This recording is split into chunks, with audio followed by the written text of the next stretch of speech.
my God. They found me. I don't know how, but they found me. Run for it, Marty!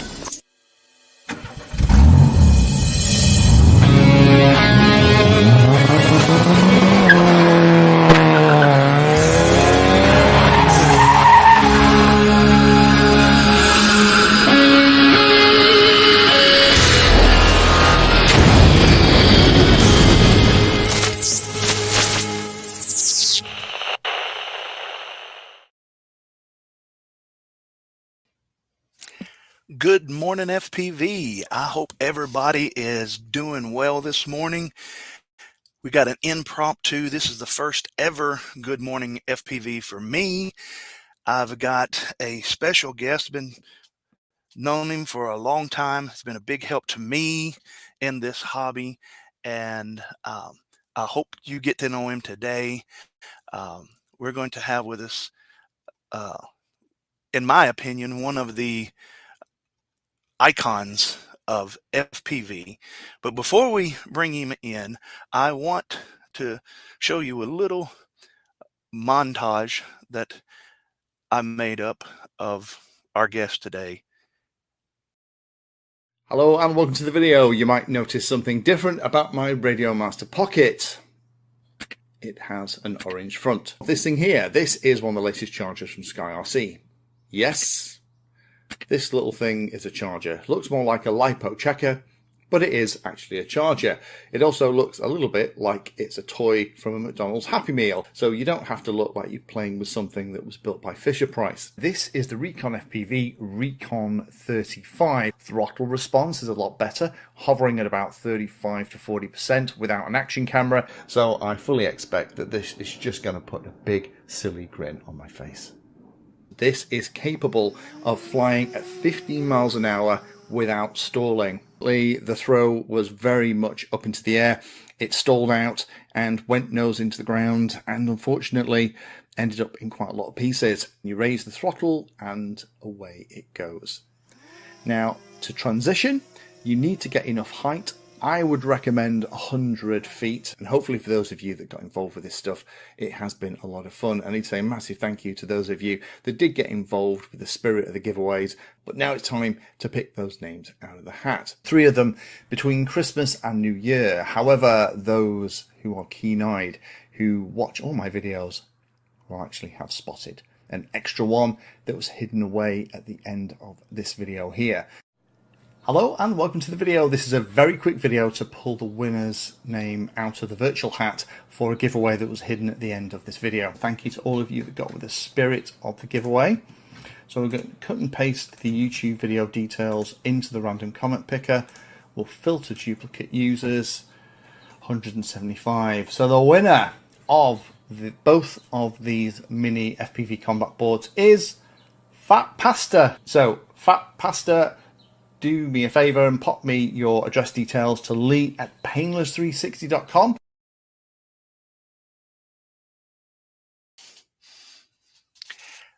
Without further ado, the man, I would say the man, the myth, and the legend, but there's no myth to Mr. Painless 360. How are you?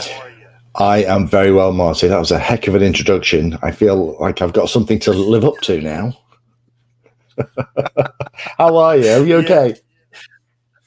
I'm good. I'm good. Thank you so much for joining us. And I know we've been working for a while to try to work out a time that works good for your schedule and mine.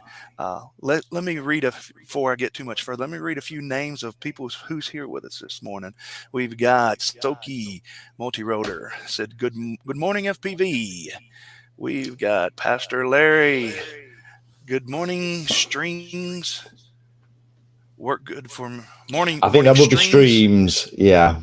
Yeah, morning streams were good for me. One Vision Aerial, Dustin. Good morning, Apache. Smoke Wounded. I think it's Wounded Sniper. Good afternoon, everyone. I guess it is good afternoon where Lee is at. It is over here. So apologies, everybody. I am the reason that Marty is streaming at this time of the day because yes, I'm a limey. I'm over here in the UK and it's currently kind of just gone 3 o'clock. So The day's already waning for us here, and that means it's coming to the end rather than we're getting wet. And it's been great. Right. So I appreciate you kind of fitting me in, Marty, because like you said, we've had a couple of goes at trying to figure out times, particularly at the moment because we're British summertime, which adds an extra hour. It just makes it really complicated. And I find myself usually having calls about this time of the day with guys in the continental USA and Canada, and then usually completely the opposite end of the day for the guys who are out in China, Australasia, those other kind of parts of the world. So it's definitely a global community, and thank the Lord we have things like this, which means that we don't have to pay a fortune for international calling anymore, and we can actually speak to each other. Is it once the technology's working and mics are good, Marty, then it's easy, isn't it? We both had to break out the old school wired for whatever reason today. It just did it that way for us. Yeah, we might be able to fix quadcopters, but we can't make microphones and earbuds work. But No. hey, everyone has an Achilles heel, right? Right. I watch Ian quite a bit, and I think he's ready to throw OBS out the window. But yes, so we got a lot of people, AA, One Vision, Brundlefly, some of the names that I did not get a chance to show with your greetings this morning. It says, as a quad pilot, Painless 360 has been a gateway drug to wings for me. Yes, yeah, I guess that's a good segue into one of the first questions that I got. If you have questions, guys, it's just me. If you will tag me in it, or also, Lee, you can see the chat also. Yeah. I'll keep an eye on them while you're talking. Right. So the first question I normally have for people is, tell us how you got started in radio control, because I've been with you, I think a long time. It's been a minute. Yeah, it's been a long time. Yeah.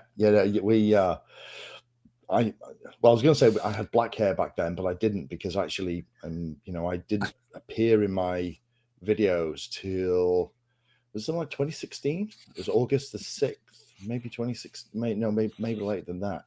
I've been doing this a long time, right? This isn't something that I've done. My channel doesn't have FPV at the end of the name, and there's nothing wrong with that at all. I'm old school, not quite as old school as XJet and the OGs of the hobby. But I kind of came back into this about 2008. I'd done a little bit of radio control stuff, but that's when you really either had the toy grade stuff that you got bought by your parents for Christmas that quite frankly was horrid and lasted all of 5 minutes, and then you were desperately trying to hide it, so you didn't show your parents you'd broke it for the first time you tried to fly it. Or you had the high-end stuff that was really expensive, your Glow, your IC. So I dabbled with it, and my background's electronics engineer. That's what I originally trained as before going into business. So I was fascinated by how all this stuff worked. And it was still clicking radios into the crystals into the back of your radio when I first came back into the hobby. And then my big thing was, we were doing a promotion. I was the marketing director at a business, and we were doing a promotion for Christmas to try and talk to some customers. And we were thinking of what cool toy could we give to somebody, knowing nothing about any of this, right? What cool toy could we give to somebody that would get them to talk to us? And radio control helicopters, somebody picked up in the meeting. So we said, right, we'll get some radio control helicopters in. So the boss of the company kind of sidled over to me after this thing and said, so how many are you getting? And so I think we're getting 20. He said, okay. He said, get us a deal for 22. I'll have one and you can have one. So I was like, all right, brilliant. Okay. All right, boss, you're on. So this little 4-channel radio control helicopter arrived about 2008, whatever it was. It was a little honeybee. And I went through Rad School of Rotary Flight. We never talk about this anymore, but it's actually an amazing way to learn to fly. And we got into helis, and then 450 and 500 class helicopters. Loved all that stuff. Hated the way that it took 3 hours of rebuilding every time you had a blade strike. And then at the time, people were starting to build multi-rotors made out of balsa strips with 3 helicopter gyros. I don't know if you remember this back in the day, but what we did is we mounted 3, usually a Futaba GY401 gyro on each arm to try and act. Oh yeah, right. And that was before me. Yeah. This is super early days. So I was watching these things being built, and we're all thinking this is quite space age. This is amazing. And then as I was getting enough GY401s, because they were expensive helicopter gyros back in the day, somebody contacted me and said, "Oh, we can do it with a flight controller now." And I was like, "What?" So then there was a guy, the guy who used to run Armatan, a guy called Chris. So Chris, who's just sold Armatan actually to an outfit in the USA. It's in country now for you guys. Chris used to go on RC groups by the name Bob E. Pine. I don't think he does anymore. This, again, we're going back a long time ago, 15, 16 years. And I wanted one of these quads because, with a flight controller, it was a KK flight controller board in the middle. So I asked him, could we build me one? It was a couple of $100 back then. It was a lot of money. It was CNC aluminium arms, right? And this thing arrived, and I've still got it. It's like a tank, right? You could, if it hit you in the back of the head, you would basically go into hospital. And the first time I ever powered it up and hovered it as a helicopter pilot that was flying helicopters without fly bars, it was like, this is so easy. And not only is it easy, if I got something slightly wrong and it hit the ground, the absolute worst thing I did, because the arms were CNC aluminium, was break a prop, and that took 20 seconds to swap out. So that was it. The helicopters kind of got to the end of the bench, and then the next thing was I was actually on holiday in Orlando, probably the year after, and I had this email from these guys in China saying, we'd like to send you a flight controller, something called a multi-Wii, if you'd like to make some videos on it. Because what I started the YouTube thing about was that back in those days, the forums are a bit, they're a double-edged sword, right? They're an amazing source of information. There's lots of great people in there desperately trying to help everyone else out, passing on knowledge and helping other pilots get the best in technology. The problem is that it's like trying to find the nugget of gold in the 3.5 tons of elephant doo-doo, right? Because once somebody gives you that answer, right, everyone then continues to chat. So you'll do your Google search and then you go, where's the answer? So, and the thing that used to bug me was that people would ask about how do you set the right such and such on such and such a helicopter, and I'd have, thanks. Yeah, I'm rocking the Rick and Morty t-shirts today.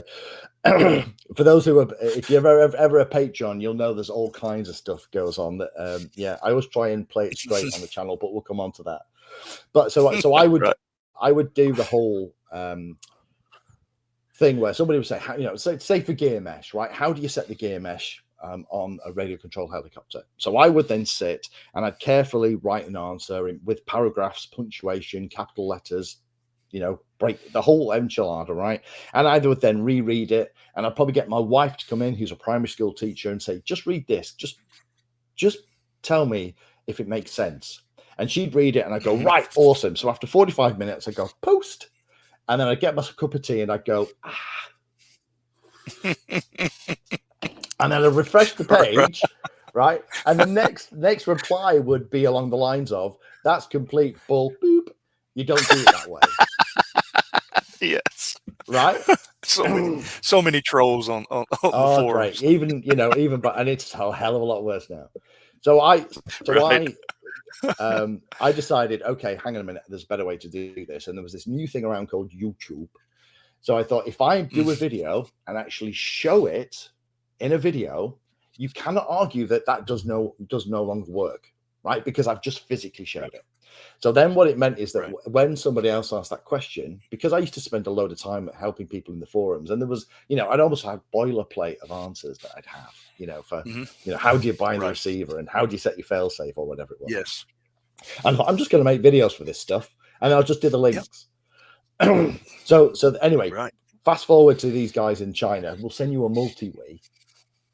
And I was just like, oh my God. That's about where I come in. Right. Yeah. We're still, again, dinosaurs are still roaming the earth. It's, gender equality hasn't arrived. It's a long time ago. So 90s, right? Yeah. Not quite, but we're in that area.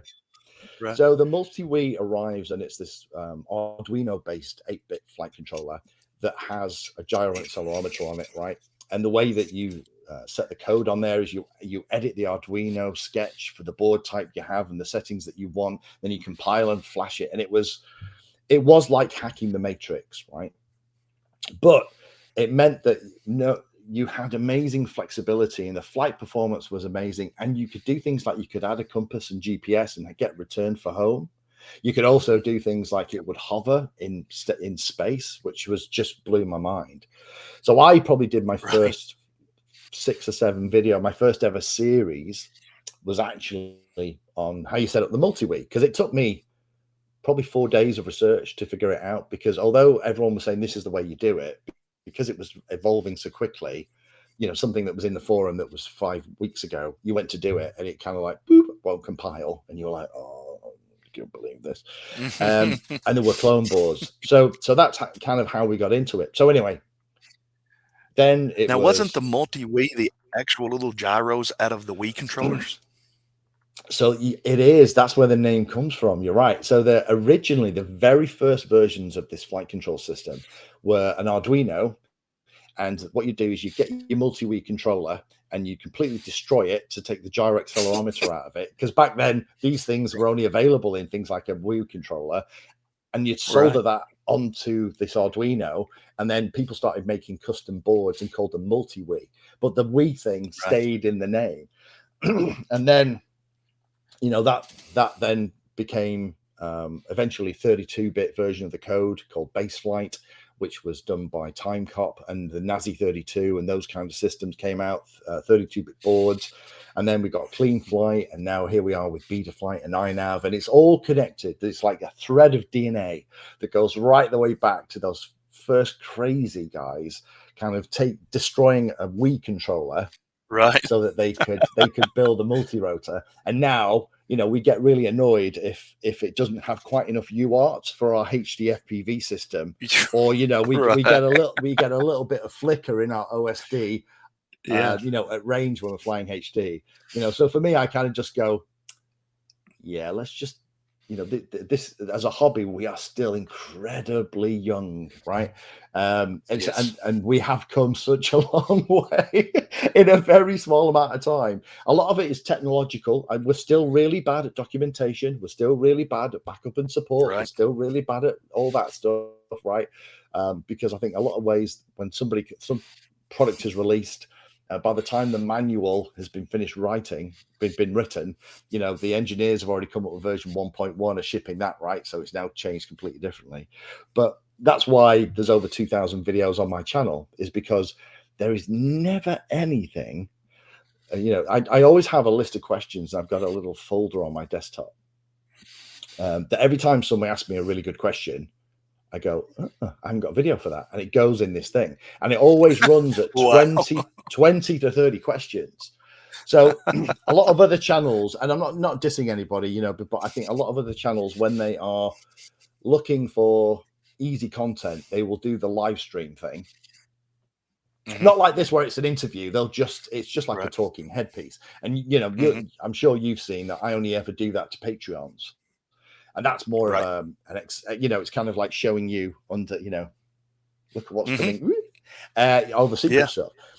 Because quite frankly, that there is more than enough stuff to make real videos about the hobby on, without me resorting to just, blamming onto a camera about why I think walksnail versus DJI versus HDzero is a rigged race, or whatever the latest conspiracy theory is that I've got. So so you'll never find that stuff on the channel. The channel continues to be what it was always meant to be, which is the technology is the star. I just happen to be the idiot trying to explain it and answering the questions to help those of you that are coming into it for the first time get a leg up. Right. And just to answer that question about wings, I love the fact that people are getting into FPV wings from the quad world and vice versa through the content that I create, because we tend to have this really kind of siloed approach to FPV in the hobby. You have the FPV wing guys, you have the FPV quad guys, you have the FPV car and boat guys, right? You know, they're a thing. The reason that Fatshark exists as an organization, we can talk about them later if you want, is that the whole reason that FPV was built by Greg, the very first thing, is he was racing his little nitro cars around out in Hong Kong, and he wanted a camera to put on top of his car and goggles that he could look out of, because he thought that would be really cool. So Greg of Fatshark went down to all the local electronic markets that they have in there, or they did back at the time, and he got the camera and the transmitter, and he got the goggles and the panels, and he got some crappy optics, and went and kind of hot glued this thing together, and then thought, actually, this is really good. And his mates loved it, and then he thought, you know what, I should make this as a product, and Fatshark was born. So actually, FPV has nothing to do with quads. It didn't come from quads. It didn't come from wings. It didn't come from boats. It came from a guy in China wanting to have a racer's eye view from his radio controlled car. So, so I love the fact that people can come to the channel, because mine's a pretty broad church, right? If it's radio control and it's electronics and it's fun, then I get excited about it. But for me, when I fly a wing, it's a very different experience as an FPV experience to flying a quad.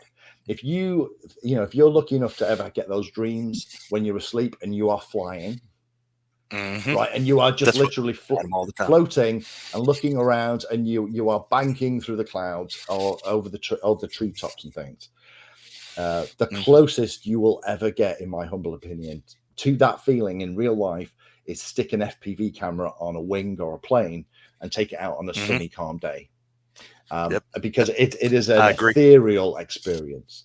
So whoever said that about the thing, then yeah, absolutely, yeah, I'm with you, brother. I take to the field what one will fly in the weather that's at the field, but secondly, what kind of balm for my soul I need, whether or not I need to go and fly something like I stole it and scream at the world, or whether I want to sit with a brandy and cigar and just kind of take in the natural splendor, right? I'll take what mood I'm in. Yeah, I say flat like it's from Banggood, and so, but exactly. One of the shout out heads here from Infinity Loops, he's with us this morning. You were talking about with the planes and soaring, and having the dreams of a child. That's why I always end my videos with rise up, keep flying, and rise up and meet me in the air. And of course, as a pastor, it's got a dual meaning for me. But yeah, that's just the whole thing. When I had that head injury, see, I don't know if you and I've talked some. I don't remember if I've told you about it. I got that head injury. I used to fly airplanes. I don't know if you can see them up here. My camera angle is a little different. I started in 95, somewhere around there, flying balsa planes. And then I went to the little UMX foamies, and I was hovering them. And of course, I got the head injury, lost the ability to fly. And a friend of mine, McFlies, put me in a set of goggles, and left's always left, right's always right. Loved it. And I wanted to show this, because right after I was done with him, I went onto your channel well, I just did a search. I wasn't this video. You'll probably remember it was what got my subscription to you. Or if you're brand new to FPV and you want a set of goggles where you can hang all the equipment off and get them to do exactly what you want them to, then you know what? These are actually a great choice, because not only will they give you the ability to get a nice set of goggles really cheaply, but you can also hang off your receiver, your battery, your head tracker and everything else on this. The old Quantum box goggles. V2s, yeah. Back when my camera couldn't focus and my logo was different, but you know what? They were for $20, whatever they cost. They were absolutely and continue to be amazing. I wish we still had them. Yeah, I think you had I don't know if you had a link or what, but I'd went on.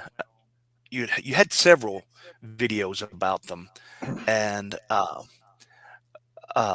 went on to Hobby King and ordered them, and of course I cut that little clip out of it because I love how you say it, and you can hang everything on these because you have the battery on it, and I wired up a little DVR up on the top of it. I mean, it was wires running off this thing, set 4 foot off the front of your face. it's like you had a Ford LTD on the front of your head, but I love. Or you'd been assimilated by the Borg. That's what everyone looked like at the field back in the day. It looked like, you know, that we'd all been assimilated. But I love that, because unfortunately we have lost a little bit of that now as we've gone along. Is some of those very cheap ways to get into the hobby and access things like FPV are not as easy as they were, and particularly now I think it's more difficult if you are a pilot that's looking to get into the hobby. As soon as you say FPV, then you have all the guys rushing in, kind of going, oh well, don't go analog's dead, go HD. And it's kind of, well, HD's fine, but that's $600 just to rig up one machine. You know, what about if you don't like it? Because you know, if you're not flying DJI, you're not flying. Yeah, absolutely. And you know what? I've got loads of friends who are still flying analog, who still love it. They've got really high-end goggles. And touch wood, I've never had anyone yet who's been really interested in FPV who hasn't been able to take to it. But even for me, you know, I get quite bad travel sickness if I'm not in the front of the car, or I can't look out the window, right? So I have to be by the window on a train or a plane. And FPV was a nightmare for me. Probably the first 3 months, every time I did FPV, I could do 5 minutes, and then I had to land it and be sick in the grass because it just made me feel horrific. So I used to take a little lawn chair, you know, the little fold-up ones like for camping. And I used to have to sit in that because people would be worried I was going to bloody fall over. And then it got better and better and better, and eventually, you know, I kind of finished a flight and thought, wow, I feel okay. Kind of like aversion therapy. But you know, not everyone puts the goggles on and then does an amazing 360 back loop down the chimney, through the warehouse, out through the abandoned office, right, to backflip. You know, it doesn't happen that way. Usually the first time you do it, you're just going, oh my God, I can't see how high Can I keep it in the football field? Can I just keep it inside the football field? Yeah, how close is it to me? How close is it to me? You know, that's usually the first one. You're right. I've taught a lot of people. That's what my channel is about. I've taught a lot of people over the years how to fly, starting with, of course, trainers. But when I was a youth pastor, I bought several of the Park Zone Vapor. I had to look up here because I got one. The Park Zone Vapors from Horizon, because when we'd fly them in the gym, and I would teach, you know, 3 channels. I'd teach kids how to fly it, and now we're teaching at church. We're having races at church, and we're teaching people and all. And I want to bring this to you. Then I want to ask you another question. So I started in planes, lost the ability to fly line of sight because of my head injury, and could only fly FPV for several years. And then I went back to flying line of sight foamies, and then I bought the Zod Dart, the small one. Oh, you probably remember that. Such a great model. 635 millimeters of pure joy. I don't know if you remember it, but I got the co-pilot, Mm-hmm. and I'd fly it, but whenever I'd hit the GPS, it every time. And you helped me. You actually got on. I think it was Skype. What we got on Skype, and you was like, I remember that call. Yeah, we went through the whole thing, soup to nuts, didn't we, to figure out what was backwards. Because it was auto leveling fine. The auto level worked, but until for whatever reason, when you hit the GPS, it reversed everything. And the more the nose, well, it reversed the elevator. The more the nose went down, the more the flight controller was trying to correct it by pushing more down. So you went into a straight nosedive every time. And Mr. Painless 360 here helped me with that. And there's a video way down in my channel, not 12 years down like his, but it is way down in my channel. It was funny. It's always nice on those calls. I mean, I used to do them a lot. It's a time issue now in particular. Mm-hmm. But you know, the fun part of any call like that is then when suddenly the person you're trying to help then flicks that switch and it does what it's supposed to, and you get the little whoop of excitement. It's like that individual, they might be 40, 50, 60, 65, 70 years old, the guy or the girl I'm helping out, and it's like they are a 6-year-old kid in the playground and someone's just given them the biggest beach ball they've ever seen in their life. It's kind of that level of excitement. It is brilliant, and it's always funny. You kind of go, right, because let's face it, we do this as a hobby, right? It's supposed to be fun. This is the issue is that Yes. is that it's usually one assumption or one step in about 12, and one thing that you thought, okay, well, that's obviously okay, right? And then you build my friend is a tinker, because whenever he fits a prop, he never checks, right? He just sticks the prop on, does the nut up, and then whenever I go, whoa, he will always go, I've got a 50-50 chance. And I'll say, no, actually, mate, you've got a 25% chance, because you've got clockwise and anti-clockwise, and you've got push and tractor, right? So, yeah. So actually, you know, so 75% odds I would take, right? So, it is one of those things that sometimes you assume that the odds are better than they are, and particularly if you're watching a bloody video series or something, you're reading something that's 6 months old. And when you go to do that step, and it's cool, because when I first started doing this, there was a guy, when I built my first ever helicopter, Finless Bob. I can't believe I can still remember. I'm obviously having a good day today. The guy was called Finless Bob on RC Groups, and he had a series of 7 videos. This was before YouTube, so you had to follow the FTP link and download the video to watch on your computer. But I would be sat with my soldering iron and my Allen keys and my thread lock, and he would do a bit, and I go, right, okay, stop. And I do the same bit, and then when it looked the same, I go, right, play, and I watch the next bit. And it's really funny, because I still get people will email me and send me images now of them building their whatever it is with my video on the screen above it on their computer, and it just makes me smile, because it's like, wow, okay, you know, the Padawan has become the Jedi Master, because now I'm the one on the screen helping somebody do that, and it is, I must admit, it is a fab feeling to know that actually the stuff that I do sat here messing about with radio control, because this channel is not about, you know, being famous. That's not what this is about. I'm not interested in that. No. But what it is great for is that kind of the reward is seeing people flying, having fun. In fact, actually, as quite an aside, I was at something called the DroneX show, which was over here in the UK, in London, 26th and 27th of September. So it was like a big industry show. So it's kind of for professionals. Now, 3XR, one of the resellers here that I tend to keep bugging and playing with, because they always get the good stuff in before I see it. And they work with the professional grade stuff. So if I go and see their stuff, I'll see things and technology that we won't get as hobbyists for probably 18 months, 4 years from now, right? So they invited me onto the stand. And it was really nice, because I had 3 guys. I was only there for 1 day. I wish I'd have gone for both days now. But I had 3 guys who came up to me to shake my hand to say, I now work in this industry and make a living Wow. because I started watching your videos. And it was like, there you go. Holy wow. Okay. That is a whole different level from I want to shake your hand because you saved me from 3 months of pulling my hair out trying to get my Zero HD co-pilot to fly the right way around, right? But not that that's really valuable stuff, but coming up and having somebody say, I now work in this industry and I pay my mortgage and put food on the table for my kids because I'm in this business because I started watching videos. But I had 3 guys in the 1 day, and I must admit I was kind of feeling a little bit unworthy by the end of it, because I was like, wow, it won't be because they've just seen my videos. I'd have been one of many things that got them interested in radio control and the hobby and the power of the systems we have now.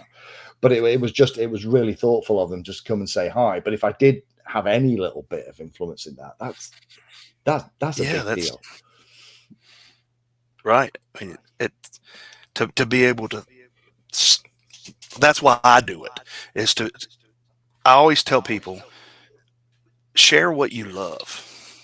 If there's a great restaurant in your town,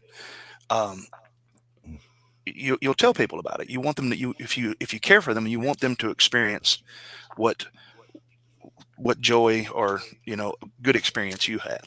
And I'm the same way with what I love, which is FPV, and I like to help people with it. Need to show this here. Got a thank you. What? This is my StreamYard is acting all kinds of crazy. It's not just the mics this morning. No, it was. I was setting up last night, and it was horribly crazy. I don't have any of my alerts. So, but thank you. Whoever just did that $4.99, thank you very much. That's really thoughtful. Thank you for giving back. It may be my wife. She may be watching because she told me she was going to watch. If it's you, darling, thank you. Oh, so thank you. Hello, Mrs. FhatPastor. Yes. She doesn't watch all the time, but when she does, and we got 8-bit is gifting memberships. Gifted 5 FhatPastor memberships. Thank you, 8-bit. Tammy Jean was gifted. Thank you, Tammy Jean, or however that goes. I'm still learning all this, guys. I'm barely a YouTuber, so but thank you guys, all of you. Maddie's Drone World, Athix, James Colburn. Yes, thank you, and Off Grid Everything. Thank you guys. They were all gifted by 8-bit. The question I have, and I'm trying to keep a watch for your questions, is where did the name Painless come from? Someone told me something, and I was like, I don't think that's right. So we'll go on. What's the story you heard? Because I've heard a couple of different versions of this, which is kind of fun. What I heard was that you are a equivalent of what we call here in the U.S. a nurse practitioner for a pain clinic. Okay, that's definitely not the case. Okay. All right. So this is going to be the long answer then. So the name, if I was starting a channel about radio control right now, I would have come up with a miles better name than Painless 360. Right? It doesn't mean anything. It doesn't relate to anything. It's a little stupid blue and red pill logo now that everyone in the hobby knows. But back in the day, why the heck? Because everyone needs that. That's why they put black backlash _ FPV as the channel name, because when you see FPV at the end, you know exactly what you're getting into.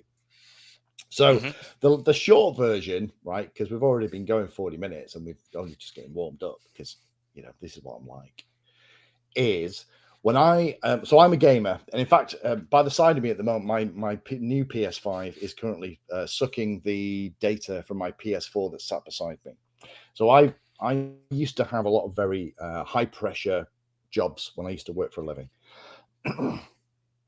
And one of the things that I would do would be to, when I got in, I would play a video game for 20 minutes, half an hour to become a human being again and de-stress.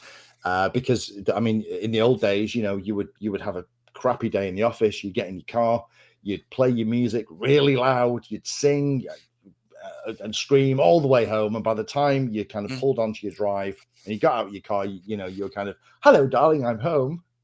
Right. But you don't get that because somebody is calling you on the phone the entire way home. Right. So even as you're reversing up the drive, there's somebody giving you a call and they're usually trying to get a pile of poo off their plate onto your plate before they knock off for the day to kind of make this your problem. Right. And then you hang up and then you've got to go from business person, you know, blah, blah, blah, blah, to walking in the door and being husband, father, you know, relaxed, wonderful guy, right? And I don't have the ability to switch gears that fast. So games were my decompression, and that's what I used to call it. I used to call it decompression. So when I used to get in, I'd get a drink, go in the lounge, and I would blow the crap out of a load of zombies for half an hour, right? And then I would. They were all the people in the day that annoyed me. Because guns aren't legal in the UK, so you know I couldn't even. If it was, I would have probably been down a range, right, or something like that. And then kind of came in and kind of went, okay, human being, I'm back. So I used to do a ton of gaming, and when the Xbox came out, I was working very closely with Microsoft back in the day, and so I got an Xbox, joined Xbox Live. And you have to give it a unique user. And this is going back a very long time. This is probably 20 odd years ago now. So I was looking for, because I used to play shooters, first person shooters. So I was looking for a name that was something to do with, you know, so Magnum, Callahan, or what, you know, something that was kind of, that would reflect the kind of games that I was playing, Red Dragon, whatever it was, right? And everything half decent was taken, unless you had a stream of numbers after it. So you could have, you know, Magnum 27 2X 33 XXX. And I was like, why would I do that? So I was desperately trying to find a name that it was a unique identifier on Xbox Live, and I was really struggling. So in the end, I've been trying for about 2 weeks at this point. I was desperate to get online and play Halo. And so I was getting desperate, real desperate. So I then started putting in wacky stuff and names of firearms from films that have a name. And if you've ever watched Predator, the original Arnold Schwarzenegger film, where they're in the jungle, Jesse Ventura carries a minigun. Do you remember the name of his minigun? No. The minigun is called Painless. So I thought, okay, well, nobody's going to choose Painless, right? So in I go, typing away, give me Painless. And it went, oh, Painless is already gone. You can have Painless 278 312 XXX. And I was just like, oh, give me a break. So I was like, okay, Painless 24/7, Painless blah, blah, blah, blah, Painless 360. And it went, available. So I was like, ooh. That's it. So it's your gaming tag. So it's my gamer tag, right? So when I joined YouTube, it was like, so what's going to be unique ID for your thing? And it was like, well, I'm already that, and I know it's a unique thing because I've kind of had it tested by all the other gamers in the world. I mean, it's probably a lot worse, hard to do now. So I thought, well, I'm Painless 360. So that's actually where it comes from. So everyone now, when they're coming in, they look at the pill and think, well, it's obviously about making things easier to understand. All around 360, right? So it's about making radio control easier to understand, you know, from all angles, right? They think I've really thought about it. I really haven't. If I was doing it now, I'd probably call it Lee or radio control help file, or work, you know, radio control workshop is probably what I'd call it now if I was doing it, because that's actually what it is. But the issue is that after I've been doing it 5 or 6 years, it became clear to me that Painless 360 was a really stupid name for a channel about radio control, right? Because when you search for it, you're not going to find it via the name. So, but the thing is, in YouTube, is you can have a look at what search terms in Google, because YouTube is basically Google. You can find what search terms in Google are people are using to find your content. And it was a shock because one or two, it was always either number one or number two. Every time I ran the list, Painless 360. So people were no longer searching for multi-wii, quadcopter, Spectrum, or whatever to find the content back then. They were searching for Painless 360. So I was like, okay, well, I can't change it now. It's kind of died in the wool. So going back to your point about do something you love, a big thing, because all the kids I know these days want to be a YouTuber, right? Because apparently it's a career. Right. We don't want to be, astronauts and engineers and, doctors and chemists and researchers and scientists. We want to be YouTubers and travel influencers. But hey, this is the world we live in. Right. But when they come and talk to me and they say, I want to be a YouTuber, and I have to say it like that because I'm kind of taking the mickey out of it a little bit, even though I do it. I will say, do something that you love, exactly the same as you, because if you do something you don't love, it will feel like a job and you'll hate it, and the audience will see that in your eyes, right? It will feel like a job really quick. And secondly, do it for your own fun and edification. If you happen to attract an audience and it ends up making you a bit of money, that is a bonus. That's not the objective, right? And it's not about being famous. It's about sharing with other people on the planet something that you are passionate about that puts a big stupid goofy grin on your face. And ignore the haters, delete comments that are rude, aggressive. Don't interact with them because they're having the reason that they do that is they're having a really bad day. It says more about their state of mind than your content. Just don't go there. And the people who say thank you, thank them back. And that's the advice that I give. And I tell people, they ask me all the time. Of course, I'm only like 2,700 subs or something like that. And I tell people, I make videos that I like. At the end of it, when I'm done. Yeah, when I'm done with a video, because I've had a lot of people tell me some of your reviews are just too long. Well, when I'm looking to buy a product, I thank God, and I have bought several things because of like Nick Burns, just boom, boom, boom, boom, boom, get it done. Show me the basics of it, but I also like the long form. Talk to me about it. Let's get in and look at it. Let me see you flying it and all of this. And so I just make stuff that I like. And back to the earlier question, it said it was me, Miss FhatPastor. I'm not fat though, so she's not. And I am. I'm the fat one in that. And I think later she says, "Hello, Mr. Painless," somewhere. I don't know where it was at, but she did shout back out to you. Oh, that's very sweet. Well, thank you for watching. It I meant to at the show that I just did. You just reminded me of something, and I need to put it on my list. I have stickers that because everyone loves a sticker. Even 50-year-old guys love stickers, right? There was always a place for a sticker, right? And my Painless pill, it turns out, it makes really good stickers. Exactly. Where's my pill on there, young man? I haven't got one from you yet. Oh, man, I've won things from you. We're gonna have to three giveaways from you, and I haven't gotten one yet. I don't think. Well, okay. I may have. It may be on my ammo box. So right. Or my. Let me see if it's on my TinyWhoop case. That's one of my earlier ones. If you haven't, let me know. I would place it. Let me hit you some up because I've got a new one now. A friend of mine. I did a favor for him. I won't get into details, but I did something for him. He was in a bad place and he needed a bit of love. So he needed something and I happened to have it here. So I just stuck it in a box and just shipped it to him and just like, well, there you go. Sorted. And he got a graphic designer to create another logo for me. So it's me in a red jacket from behind looking over my shoulder with the Painless pill on, which is, if you know where the Painless pill logo comes from, which is, I guess, is the other half of the story that I haven't talked about. The Painless pill logo came about from the fact that in Halo, the game in the Xbox where you know the name came from, there was you could put a symbol on your Mjolnir armor, and one of the symbols was a pill that looked like first aid, which I thought when you're running around shooting everyone in the head was just incredibly funny and ironic.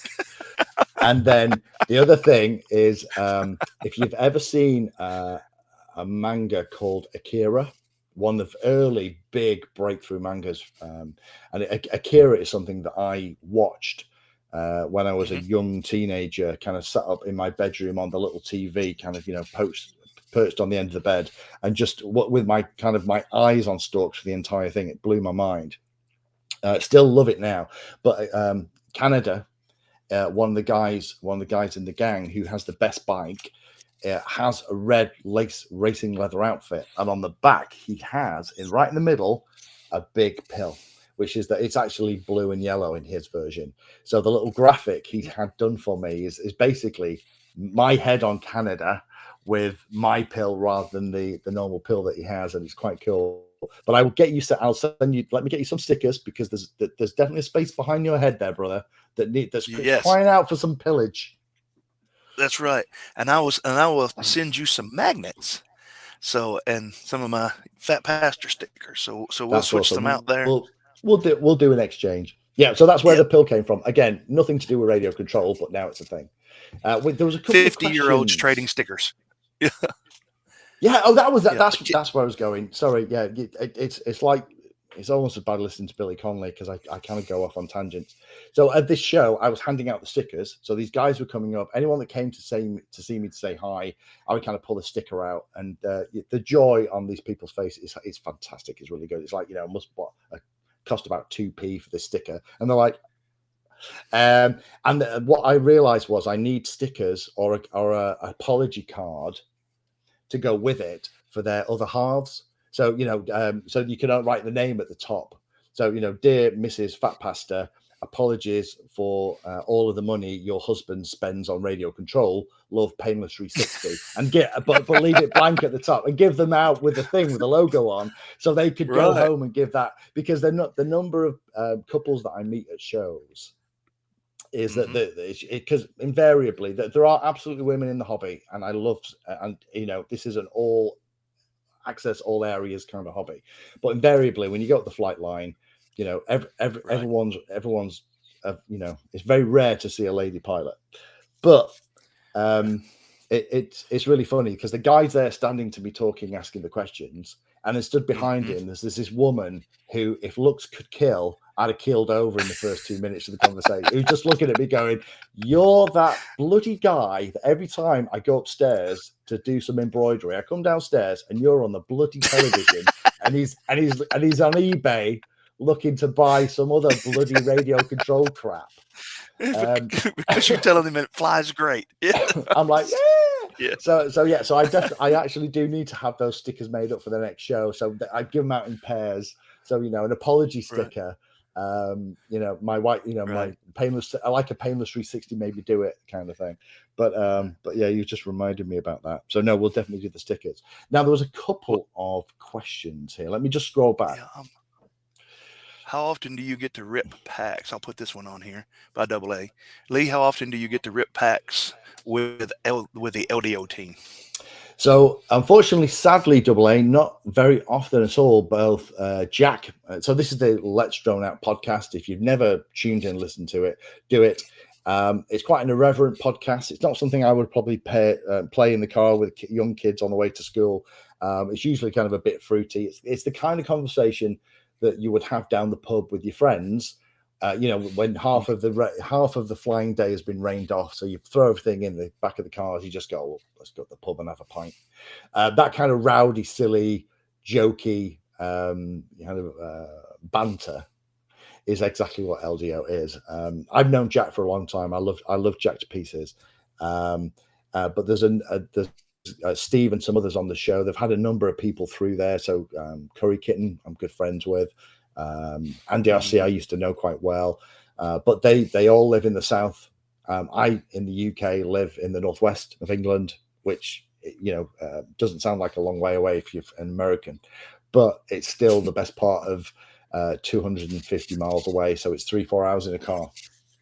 Now, for you guys, you know, some of you guys, that's just going, you know, you kind of do that for a day's trip. But in the UK, that's a big deal for us.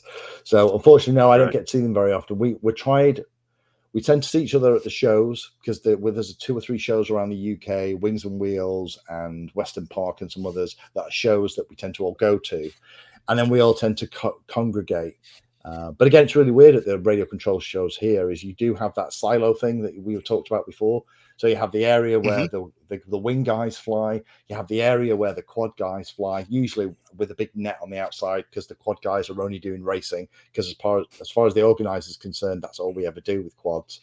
And then you have the helicopter guys, then you have the flight line. So it's really weird. It's kind of like you kind of walk from camp to camp. It's almost like you have to change your cap. So you know you don't get beat up in the car park because you're not rocking the right color. But it's fun because we all end up all in one place, and it's really fun.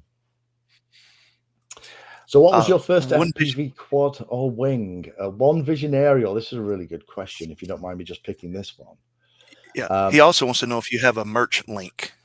I'm looking for that while you answer that question. I'll be looking on your page, see if I can find that. Okay, all right. No, I don't do merch as such. I played with it. A lot of the ones that are set up by default for YouTube are incredibly expensive. Even if you say to them, I don't want to make any money out of the stuff you're selling, it's like $20 for a cup.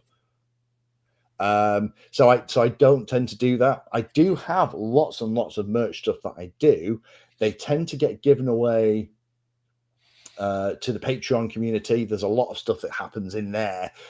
So patrons over a certain size get a welcome pack, which is just a load of bloody Painless 360 stickers because I need to keep getting rid of them.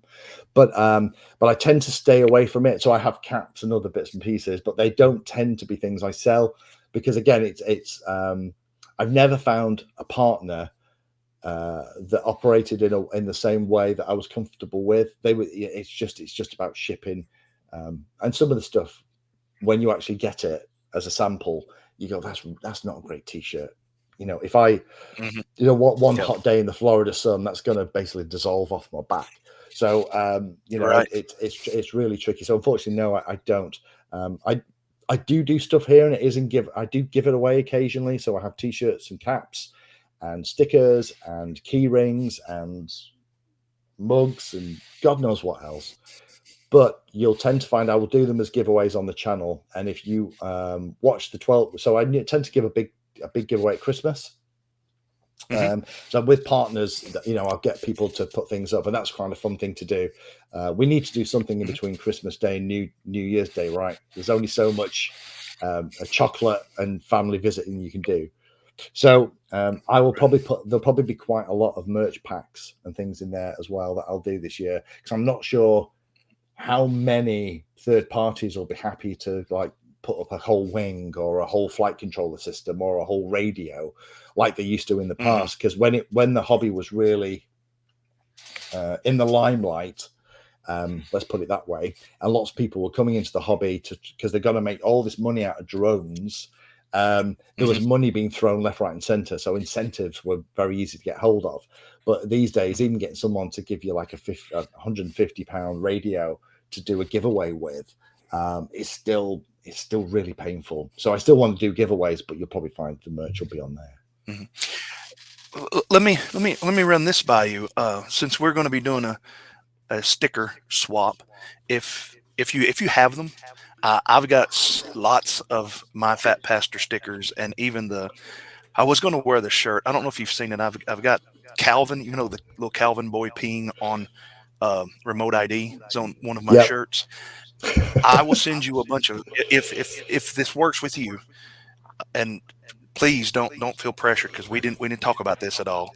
But I can send you a bunch of my stuff because the most expensive part is the shipping it. You send me several of yours, and of people on my channel, especially you guys watching today, just drop me a message here in 3 or 4 weeks, and let me know that you were watching, and ask if I got any of the Painless 360 stickers, and I'll send you one out. So that'll be a way that he can get them to the U.S. without having to pay $10-12 for every sticker that he ships. That's a great idea. Let's do that, because at the moment it's probably £4 or £5 for each little envelope that gets sent with stickers to you guys.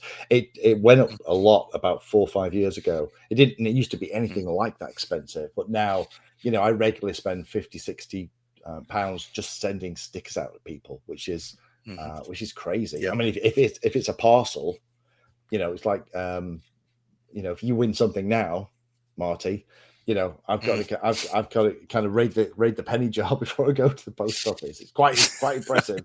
But yeah, it's the post office guy, when he walks in, he always goes every time he sees me now, because there's always at least 1 or 2 parcels that are going overseas, and each one of them is like, yeah, it's actually cheaper to send things to Canada than the US. I could probably send it to Canada and have somebody ship it from Canada down over the border than it is direct. It must be an import tax thing. I don't know what, smuggling or something. Yeah.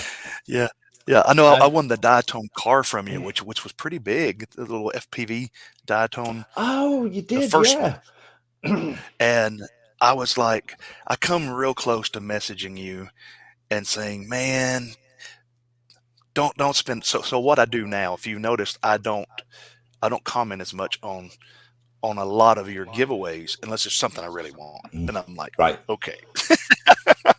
But if it's something that you know, I don't think I'm going to keep or something like that, I'll just be like, I'll give you the like or something like that. But yeah, because it with me, I can't do it.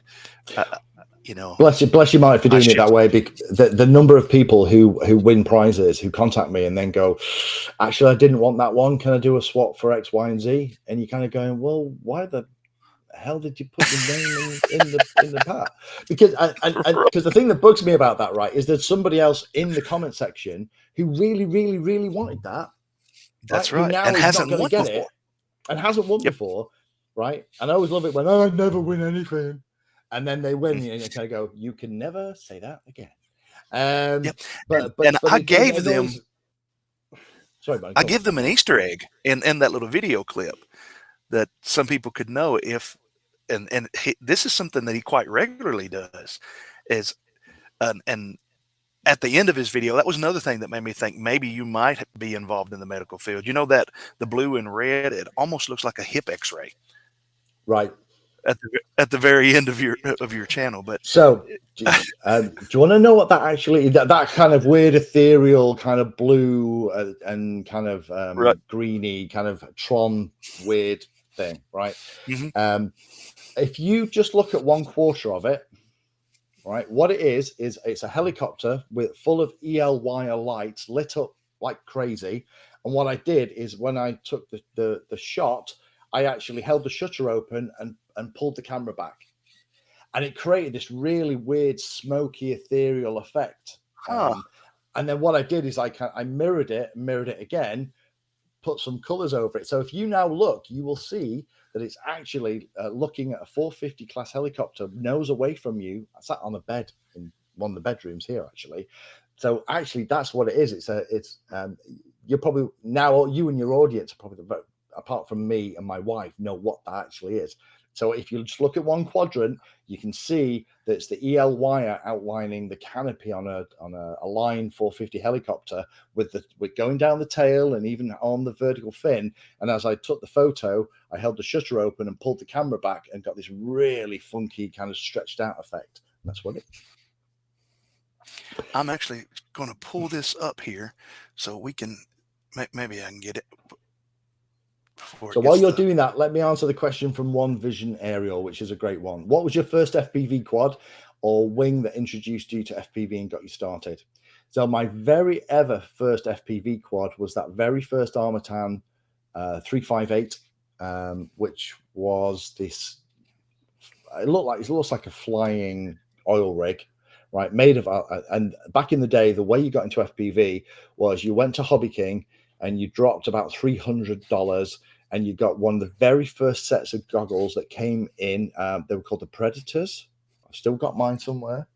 And as part of the kit, you got a little, really terrible by today's standards, little 600 TVL line Fatshark camera and a 25 milliwatt Fatshark immersion RC, is actually what it was, but it was a Fatshark VTX. And you could basically then like zip tie the camera and VTX on top of your existing quad, plug it into the balance tap of the battery that was already powering the quad. There was no OSD, none of that stuff. The very first time we flew it was a complete disaster. So I waited until I was in a big open space. So I went to my friend's farm.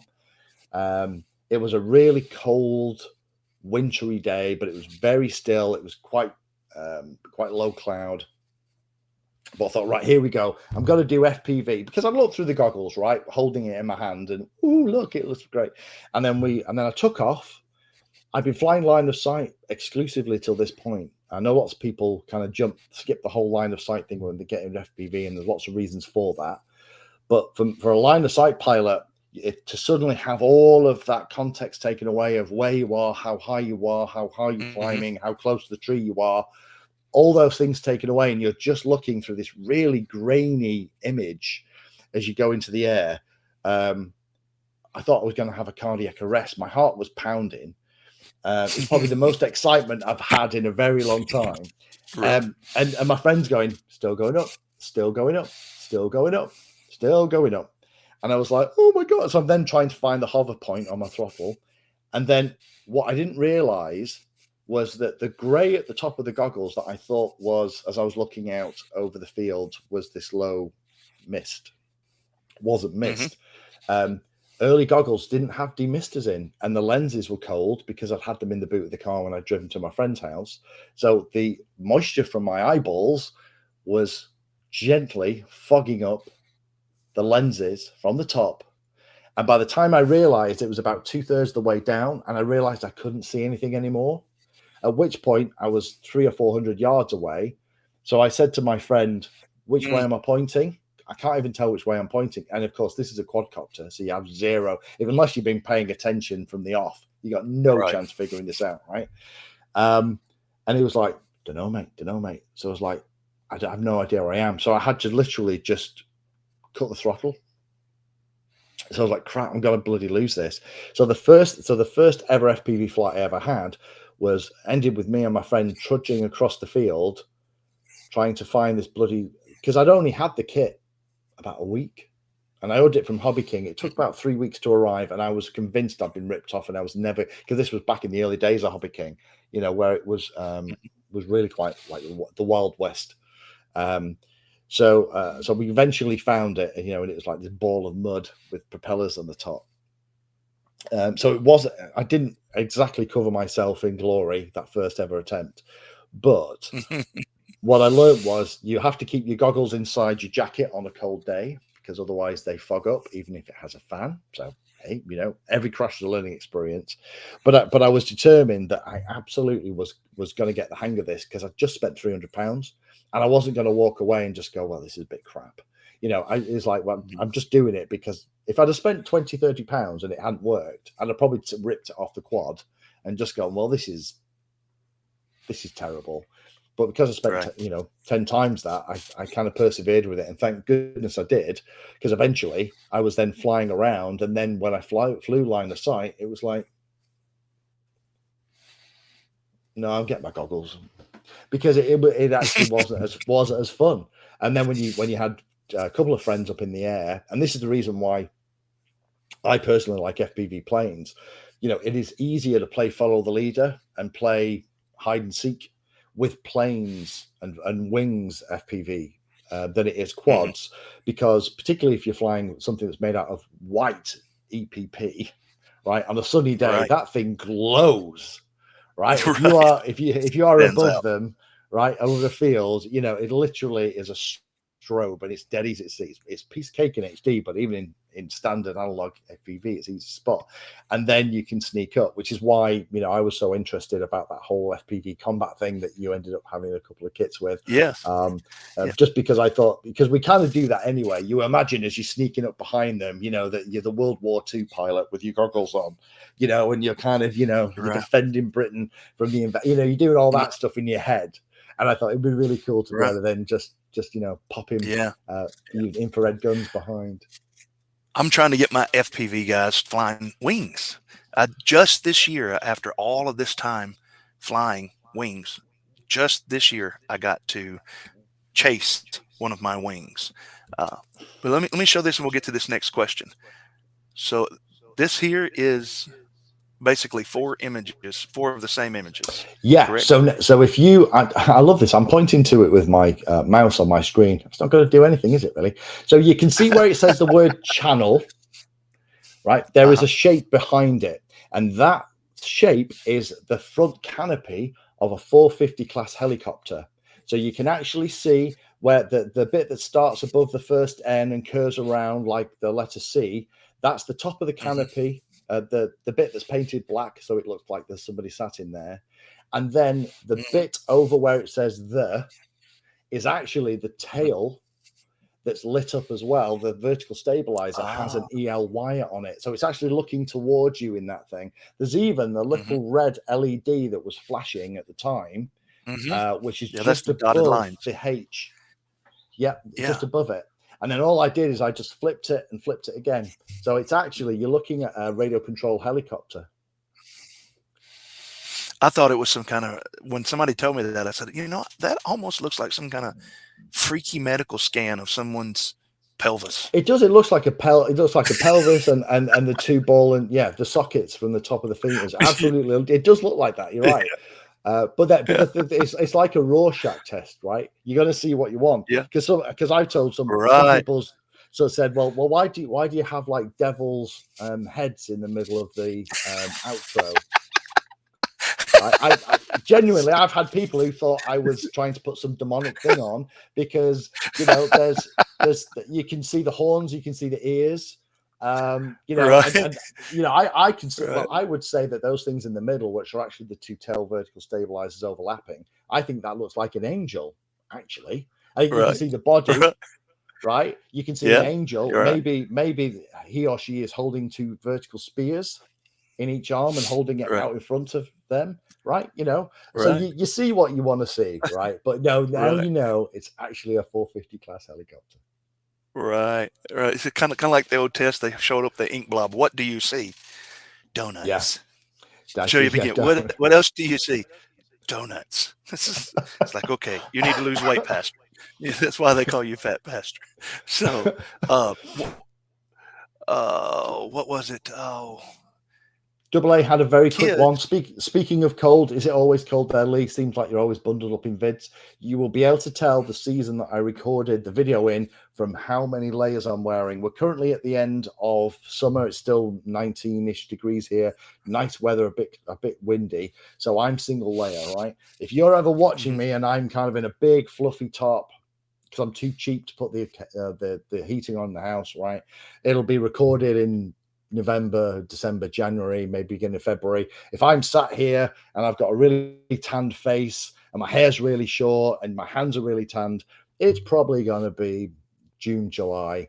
If I'm not, you know, if there's all sorts, and it's August because I pre-record August and have that off. But so no, it changes a lot, and that's something else that's worthwhile talking about. I actually put, and always have put, the month. Typically, although sometimes I do seasons now, so you can, when the video first comes up, the title card has when it was recorded, which is still something that so many channels don't do, and it really bugs me because are you watching information that was current 6 months ago, 6 days ago, 6 years ago? Right? Because in this hobby, 6 months is a long time, right? So if I make a video today on Express LRS on something that's new, I can pretty much guarantee that's going to be different in 6 months. But if you don't put your date on, and this is what bugs me about some of the guys who are trying to do YouTube as a replacement for a day job, and I'm casting no shade here. You know, if that's the way they want to do, that's great. But what you have to be careful of, I think, if you do something like content creation for a day job, particularly when it's something about radio control, is if you are making content that's aimed at helping people, like mine is, then you have to do things like put dates on stuff. You have to put links in the description. You have to reply to people's comments and ask and help and stuff. It's a different vibe. I wish more people did it on help videos, because I'm myself, because everyone thinks that I have a walking encyclopedia of radio control stuff, right? I know a lot, but I am not an expert. Right. Most of the things that people ask me, I will have a dim recollection of making a video about it, and I'll go and find the video and send the link, right? Or if it's something that I have a rough idea about, I will type what they're looking for in Google and then find the forum post, which links to a video, which links to a manual, which links to an Ardu pilot GitHub, right? And I'll go through all that, and then I'll get to the end and I'll go, okay, so the answer is no, you can't. So for example, there was one the other day, a guy, it's a great question, right? In Express LRS of version 3.3 added the ability to support S-Bus out of the receivers. About time, right? But yes, Express LRS still has the issue where channel 5 is a binary switch that has to be high in order for Express LRS to turn on all the bells and whistles when you fly. It's a legacy thing from when they started out. Still needs to be turned off, however. The issue is that for lots of systems like Copilot, going back to your friend the Copilot, it expects a very specific order in the S-Bus stream, right? So can you tell Express LRS, you know what, don't put output channel 5, just give me AETR 2, 3, 4, 5, 6, 7, right? Don't give me channel 4 or 6, 7, 8, 9, 10. Don't give me channel 5, because channel 5, I'll work that out on the radio and I'll make it go high but when I switch the arming switch or whatever. But sometimes some older systems expect the first auxiliary channel to be something like mode. And if you're using Express LRS on S-Bus, and guess what? You're stuck right now. Channel 5 has to be. Right. Now you can move it around in the PWM outputs. You can absolutely do that. But right now, the S-Bus series is fixed. So I had a question, can you move it around? And I thought, that's a bloody great question. So I looked everywhere. The answer wasn't clear. No one was even discussing it, which is usually a sign that I've just been asked a really, really great question. So in the end, I went to one of the Express LRS developers and just went, can you order the channel in S-Bus? And he came back and went, no, not yet. And I was like, brilliant. That's the answer. That's why it's not available anywhere. And, you know, I think a lot of the issues with trying to find the answers on the internet is that it's knowing the right question to ask. And the language is really difficult. If you're a new pilot, you know, do you call it roll? Do you call it aileron? Do you call it pitch? You know, because in the old days, we used to have this whole argument, right? That people would, for a quadcopter, say, okay, so we're going to move the elevator control, and they go, why is it called elevator? And then you go, well, and then we move the aileron, and they go, what's an aileron? I don't have ailerons. I don't have. Where the hell's on this thing, right? But the thing is, we'd all come from planes, right? But then if they went online to search for how do I reverse aileron for a quadcopter, they're going to find all the fixed wing posts, right? Because actually it's a roll control is actually what it is. It's not aileron. So we don't help ourselves sometimes with some of the language that we use. We make it incredibly difficult. And just when you think you've got the hang on all of the acronyms and the names, we come up with a whole new bunch. So that you have to, you know, you kind of go, well, okay. Yeah, never seen that. As soon as you learn how to tune in beta flight, they change it. Kia's. Don't get me started on that. Kia's Bartlett, he's from over the pond there with you guys. He's wanting to know, did you go to Wings and Wheels this year? No, I didn't. It was Wings and Wheels again is in the south. Wings and Wheels is another one of those big shows like Western Park and that. There has been talk about me going and actually doing something at Wings and Wheels. It's never come to anything. I think guy who organized it, a guy called Jamie, I think. My idea for Wings and Wheels that we still haven't done yet is have an area where pilots can come and experience FPV, specifically aimed at fixed wing pilots. Because my experience, I worked on a TV show. they approached me and said, "Oh, would you?" And basically didn't pay me for anything, so use me as a production crew. But that's a whole nother story. Right. But but there was lots of very old school pilots who were balsa, IC, glow, line of sight club flyers who came along to be involved in this. And what we were doing, recreating Battle of Britain, key aerial battles in the Battle of Britain at the end of World War II using scale ME-109, Spitfires, Hurricanes, Stukas and things, right? We were actually recreating it. So we had lots of pilots in the air all at once. But part of the rigging that we did was some of the models were built with FPV head tracking. And it was really funny because a lot of the older guard who came in from the fixed wing side saw this technology that was drone technology, and I'm using air quotes for all of you who aren't watching the screen right now, who kind of looked at it very suspiciously.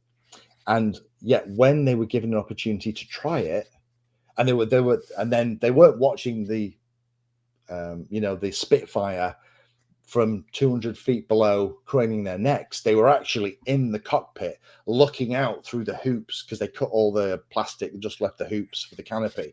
They could actually look over the wing and spot the ME-109 guy screaming away underneath them, and they could turn into and try and pick him up. We used pyro and infrared guns. It was an early version of the combat system. Every single one of those guys after that flight took the goggles off and went, wow, I didn't know what it was going to be. I didn't think it was that. That was amazing, right? Now, I don't think any of them rushed home and went and bought some Fatsharks. I don't think that's what I'm saying. But the experience was one where they no longer looked at FPV as the devil's work, right? Because it's part of the drone thing, right? They realized that actually FPV is a really new, fun, interesting way to fly and enjoy the hobby, and it'll give you a new dimension. And I wanted to be able to replicate that experience at the Wings and Wheels thing, where pilots, not only pilots who were maybe fixed wing coming into quads, but maybe line of sight guys who are try FPV, or maybe people who've never flown before, never done radio control, who've just gone to the show to kick tires and have a look around and have a nice day out, have some ice cream, eat a hot dog, right? It's like, well, actually, let me show you what FPV's like. Give them ride-along goggles. If they're people who are capable of controlling, giving them, kind of a trainer setup so that you can still take control.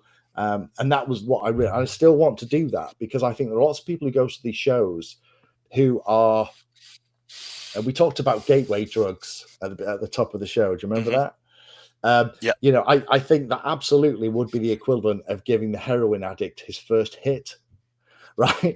And then right. Because the thing is, a lot of people, and I get this a lot, is that and FPV goggles are expensive now. An analog set of goggles is going to cost you $300, $400, $500, right? A nice set of Fatsharks is going to be $450, something like that. Your DJIs, you got your walksnails, you got your HDzeros. Are you going to spend $600 to try something like I did, where I spent my £300 and had my but crashed it first time out of the gate? Right. Are you really going to have £600 to just go and just try?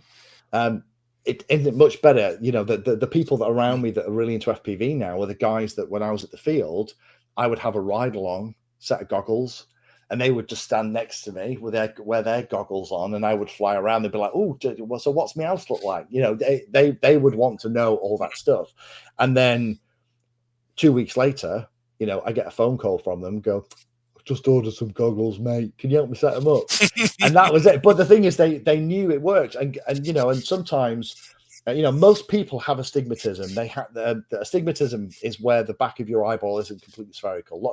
It's a very common thing. However, you can get to the situation where astigmatism means that you can't use binocular goggles, right? But you don't want to find out that you have an astigmatism when your £500 set of goggles drops, and you put them up to your eye and you go, "I can't focus. I can't see what I'm doing." If you can do that for somebody else's kit, one, see it works, and two, realize how fab it is. I don't know why vendors don't do this at shows and just give people the opportunity to have a go at it. Because I think once you've had a go and you've had your first hit, you're like, okay, That's it. I'm in. And you know, you'll be doing it for decades. Yep. And when we talked about that at the beginning in the green room about, and this channel has always been me, I've always been big on, you know, this hobby is so subjective. Just because I like HDzero and I don't like the way that DJI blurs because it reminds me of when I was having seizures, it doesn't mean that you're not. You know, I was telling Lee that I've got a friend. He's been flying for a while, and he bought a set of HDO2s with the adjustable diopters and all of that. And he sold his HDO2s and went back to box goggles because he preferred. He has the box goggles that's got the bottom open. I forget what they were called, the white ones. You reviewed them. And that's what he flies with, and he prefers it, and it works for him. So, I mean, I think there's an awful lot of people who get, and passion is a good thing, right? And a lot of people are very passionate about lots of different things, including radio control. When I used to do mentoring, I used to talk about, there was a whole thing I did on passion, because you tend to find, I would class myself as a passionate person, and I'm not doing, like the rose between the teeth and the tuxedo, like, Gomez Adams. What I mean is that I tend to be either all in or all out of something, right? And lots of us in the hobby are very much that way. And passion is a double-edged sword, because not only can it cut you, it'll actually cut me as well. And what I mean by that is that if I'm having a great time with some technology, right, I want other people, I become a supporter, an ambassador for that technology, and I want to help if I see other people struggling, I want to get my sleeves rolled up, and I want to help people out. And lots of us are like this in the hobby. The danger is if the other side, if we have a really crap experience, then every time we see somebody having a great time in the forums, right, there's a little voice, that little devil on your shoulder that goes, tell them how crap it is, tell them what happened to you. And it's almost like you want to go and and take a whiz on their bonfire. It's just like and we all in the hobby we should never do this, because actually what is really fun and enjoyable for Marty might be different and fun and enjoyable for Lee, which is different and fun and enjoyable for Adam, different fun and enjoyable for Ross. If we happen to like the same things at the same time, and we can enjoy and share our love of that particular part of the hobby, absolutely awesome. And I've met so many amazing people, Marty included, who are just lovely people to talk to, because actually a lot of us, what we are, tend to be frustrated engineers, is actually what we are. But if you find somebody that's doing something that's different from you, that actually doesn't mean it's wrong, and we tend to lose sight of that, right? It might be they haven't got $600 to spend on a HDI system. It bugs me when I do, because one thing you'll never see in any of the videos that I do, and we talked about this at the top, Marty, is that I will never come on a video and go, you need to buy, this gaming system because this one's miles better than all the others. Don't be an idiot, right? I'm not going to do that, because actually what I like to do on that gaming system might not be the same thing that you like to do on that gaming system. Similarly, the car that you drive, that you love, that you spent your money on, right, isn't the car that I drive. I chose a different car because I have different things that I want out the car. That doesn't mean mine is any less a valid choice than yours, right? You might have kids, I might not. You might have a ability to charge EV at home, I might not. I might live out in the country. I might need a 4x4 because I live on a farm and it's frozen half of the year because it's in the UK. You might not, right? So there's no one right answer, and it really bugs me when I do a video on HD and all the DJI fanboys come in and go DJI, and then all the walksnail fanboys come in and go walksnail, and then surprise the HD and the analog guys, and it's like this crazy little war. And actually, yes, they're all valid choices, because actually none of the HD systems are perfect, despite what they will tell you. I've been flying HD for much longer than DJI's been out, but I chose walksnail because it suits the way that I fly, and I'm very clear about that in the videos. I'm not saying you have to go and buy walksnail. You can buy whatever you want; it's your money. but I will explain why I like walksnail. So if you are a pilot that has similar interests, similar models, similar flying styles, similar ambitions than to me, then you go, okay, yeah, I can see why that system would kind of work for me. But a lot of stuff online, they don't do that. They just say, this is why this is a DJI killer.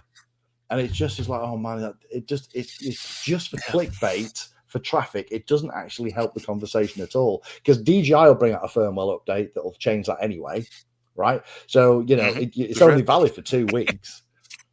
That's it. And I tell people it's you and I were talking. I said it's kind of like Coke and Pepsi, maybe. I think that was the term I used, maybe. But I think it's more like Mountain Dew and Dr. Pepper. Oh, that's a great that's exactly what it's like. Yeah, it's they're both sodas, but they're both very different. But you're not. I mean, and I think earlier you were drinking 7-Up. Is it 7-Up or Sprite? DJI and walksnail. What's it's. And I'm not going to tell people that they're wrong because they like Dr. Pepper over Mountain Dew or Pepsi. It's and real quick here, I'll answer this question, Rundle. I traded. I don't have the box part of them because it has to be. This is the Emax HDzero goggles that Stu reviewed, and I agree. I would have to put it like 6 inches further back, but I like them. It makes a great little screen. I traded a guy a TinyWhoop for them, so it works for me. So hope that answers that question for you. I like it because I use it a lot and it works good as a bench screen, a lot better than the FR Sky one, in my opinion. I prefer Mountain Dew. Yeah. Other opinions are available. Caveat. And I think that's the thing. And I think that, sometimes it's easy to get into the whole tribal thing with radio control, particularly, with some channels work very hard to create that kind of tribal energy that they go around. And if you don't do it their way, then you're an idiot. And I have a real issue with that. If you see somebody that you can help, then stick out your hand, right? And try and help the guy or the girl, right? Don't call them an idiot, because actually you don't know their circumstances. But too many people are just too quick on that trigger just to kind of call them an idiot. Because, the stuff what we all forget is that we didn't all fall out of the womb knowing how to program HTX, Betaflight, Ardu Pilot, and set up, a VTail. It just we've all been the idiot at some point, right? And some people learn by reading, some people learn by watching videos. It's something that I learned. It took me a long time to figure out myself, is that, in my, I've been very lucky. I've always had quite a quick mind, but when I was a kid, I used to really get annoyed with people that didn't pick up stuff as quickly as I did. In school, there'd be kind of, the lesson would be going on, and a kind of 10 minutes in, I'd be kind of, okay, I got it. And I have to sit there for another 40 minutes. I'd get really annoyed, and actually I'd start messing about. My report cards are hilarious because I was usually doing all kinds of crap at the back of the classroom because I was bored.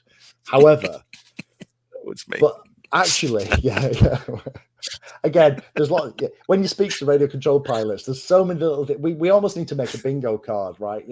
About, because we all have 3D printers. We know anyway. So all got a form of ADHD or something. Yeah. we all have a specific way we like to work. There's this theory. My wife did her master's degree, oh my God, 5, 6, 7 years ago. And when we were doing her white paper, you see, when we started this, Marty, you were worried, are we going to get half an hour out of the show? We've been going an hour and a half already, and there's just no issues at all. So apologies, everybody. If you want to go and take a break and get a coffee, I'm just going to tell another story now. So take all the time you need. They're used to me going 3 hours. So all right. Well, my voice is really starting to get croaky now, so I've probably got about 10, 15 minutes in me. Is that it was all about education theory. So she's a primary school teacher. She's what's called a Senko over here, which looks after the needs of kids that have educational difficulties or difficulties at home. She's very aware of all that stuff. So all the different things that kids have to deal with now that, thank the Lord, we didn't have to deal when I was a kid. At least all the stupid stuff I did when I was a kid isn't available on the, on YouTube to view when I'm in my 40s. But anyway, Right. That'd have had me on medication for sure. Yeah, so I'd have probably been locked up if some of the stuff that I did was on bloody YouTube. Yeah, all the dumb stuff. Anyway, so there's this theory of how neurotypical brains, right, tend to learn, and it's something called wave theory. You can go and look it up. So what wave theory is all about is if you are ever in a situation where you are deeply engrossed in the subject, right, and have you ever done that thing where you kind of sit down with your soldering iron and a quad, or you're programming something and you go, I'll just do this next bit, right? So you sit and it's 10 o'clock in the morning, you put your coffee down, right? You fire up the soldering iron, and then you go and pick your coffee up and it's ice cold, and you're like, what the fuck? And you look at the clock and it's 1:30 in the afternoon, right? Hand up who's done that, right? So you ever replaced a VTX or a camera because you had a camera lens on? That's it. Yeah. I replaced a VTX because I had a camera lens on. I actually, joking aside, I actually print my camera lens covers in red plastic now for two reasons. One, if I can see red, I know that I'm actually right. And also, if you drop them in the grass, you can find them again. That's see that's why we had him on. That right there. There you go. If we got anything else out of that, I mean, that's the mic of the day. I'm out. Okay, so anyway, so there's this theory called wave. So what's happening is it's for particularly neurotypical people, it's incredibly rewarding mentally, because what you do is the world falls away and you become incredibly focused on a very, very small task. Time becomes almost meaningless. You forget about your drink, you forget about the fact you need the toilet, all these things, and it's actually really fun and enjoyable, right? Which is why you tend to stay in wave. And it's easy from outside to see somebody in wave in a classroom, because that's the kid who is quiet, still, focused, right? And that means they are doing something that they absolutely love. And the thing is, in radio control, I think a lot of us, particularly those who love to build stuff, because I get it, there are people who like to fly, there are people who like to build, there are people like me who like both elements of it, right? I get as much of a buzz out of building something as I do out of flying the thing. But the whole thing about me sitting down there with a new X-Acto blade, with all the people, with my 3D printer, printing the bracket that I need and building the stuff out and losing 3 hours. At the end of that, it's like being in therapy for a whole day. My mind, it makes me feel so happy, and it just makes me feel so centered and sorted. And not everyone can do it. It's one of those things that are harder for some people to fall into. But I find radio control is one of those things. When I get on that bench behind me, I can lose 4 or 5 hours like that, and I have such a fun time with it. Yeah. See, when I had my head injury, of course, I lost the ability to fly, and I got into reloading. I have a gun range on the side of, we talked about that a little bit in the green room before. I have a gun range beside my property, and I'll just go out and shoot steel targets. And I don't hunt. I hunt steel. But I was making bullets one at a time, just a single press, not one of the fancy ones. And I'd get so focused in it. And when I got back into FPV, I got into FPV, back into RC, it really helped me. I have a whole playlist on my channel called Rise Up with FPV, and just how you can pop up above the trees and just get lost. I mean, that's like what you're talking. You just get single focused, and I say rise above the noise. And I spent a total of 4 nights on this TinyWhoop that I built. That's got the Beta FPV board on it. I put TinyWhoop LEDs, which I love, on it, and it kept browning out. Browning out, and finally, it just dawned on me. Check the 5-volt rail. So unhooked everything, and I put my voltmeter on it, and 5-volt rail showing 5 volts, but Mhm. not when I spin the motors up. I spin the motors up, it'll drop to 3 and above. So I had to get another flight control. Fixed it, and 3 days of taking a TinyWhoop apart. But I love it. I just sit here and do it. Yeah, and it's you see that a lot of my friends, you know, get flack from their significant others for the amount of time they spend messing around radio control stuff and the amount of money they spend on it. But I you know, whenever they, and of course I'm seen as an enabler, right? I'm like the pusher turning up, right? You know, because I usually have a new piece of technology in the back of the car. Oh, look, we've got a new plane, blah blah blah, and they'll be like, "Ooh, I might need one of them." So again, I have to go around with chocolates and flowers for the other half, because otherwise I'm in real trouble. But the cool thing is that, you know, it is part of the hobby is one of those wonderful places where, you know, if that phrase "rise above the noise" is brilliant, because exactly what it does, and it either cuts the noise out when you're on the bench, or, and this is why I personally love fixed wing FPV. You know, you can fly for 45 minutes without stressing with a fixed wing FPV. You cannot do that with a quad unless you've got batteries the size of house brakes.